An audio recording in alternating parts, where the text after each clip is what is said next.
আসসালামু আলাইকুম ভিউয়ার্স, আসুন নিজে শিখি এবং অন্যকে শিখাই।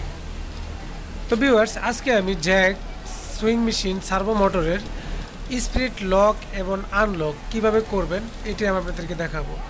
তো ভিউয়ার্স, আপনারা দেখতে পাচ্ছেন যে আমার মেশিনের সর্বোচ্চ প্যাডেল চাপ দেওয়ার পরেও আমার মেশিনে স্পিড বাড়তেছে না, অর্থাৎ আমার মেশিনটি লক করা আছে।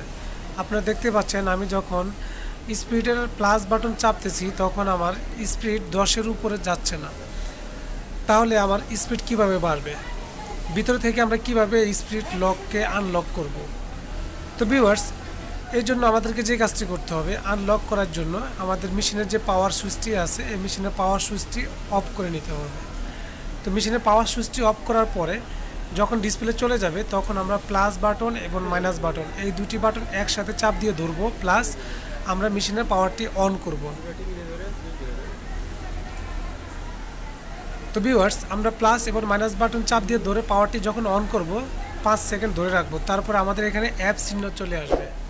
তো অ্যাপ চিহ্নকে আমরা প্লাস বাটন চেপে আমরা এল এর মধ্যে আসব। আপনারা দেখতে পাবেন এখানে কিছু অপশন আসতেছে, এই যে এল, এন, তারপরে এখানে আরও কিছু অপশন আছে, এগুলোরও কাজ আছে। তো বিস্তারিত আমি পরবর্তীতে আপনাদেরকে A to Z full program নিয়ে ভিডিও করার চেষ্টা করব। তো এখন আপনারা যারা কমেন্ট করছেন এই কমেন্টের জন্য আমি আজকে এই ভিডিওটি বানানো। এল অপশনে আসার পরে আমরা মাইনাস বাটন চাপ দিব। চাপ দেওয়ার পরে আপনারা দেখতে পাচ্ছেন এখানে স্পিড আসতেছে 55 পর্যন্ত। তখন আমরা সেই ক্ষেত্রে আমরা যেটুকু প্রয়োজন ঠিক অতটুকু রেখে আমরা আবার প্লাস বাটনটি চাপ দিব, তাহলে আমাদের স্পিডটা সেভ হয়ে যাবে। তো ভিউয়ার্স, এখন আমরা যদি উপর থেকে স্পিডটা বাড়াই তাহলে সেই ক্ষেত্রে ভিতর থেকে যখন লক ছিল তখন 10-এর উপর যাইতো না, কিন্তু এখন আমাদের মেশিন 10-এর উপর থেকে আমরা 40 পর্যন্ত আনতে পারতেছি। এখন আমরা যদি মেশিনটি চালাই তাহলে সেই ক্ষেত্রে আপনারা দেখতে পাচ্ছেন যে আমার মেশিনের স্পিডটি 4000 পর্যন্ত চলে আসছে।